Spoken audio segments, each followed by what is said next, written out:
د دې لپاره چې وغواړئ پر یو ښځې باندې مسلط واوسیږئ، نو تاسو هغې ښځې سره خپله حقیقي مینه ښکاره کوئ.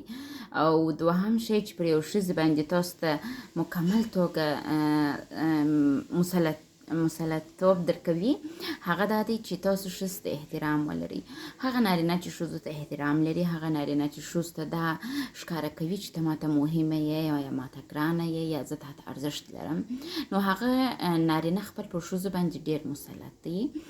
خو هغه نارینه چې خپل د ښځو سره زور ازمایي کوي، هغه نارینه چې خپل ښځې ته احترام نه لري، او هغه نارینه چې خپل ښځه هیڅ حسابي، هغوی هیڅ وخت نشي کولی خپل پر ښځو باندې مسلط واوسیږي.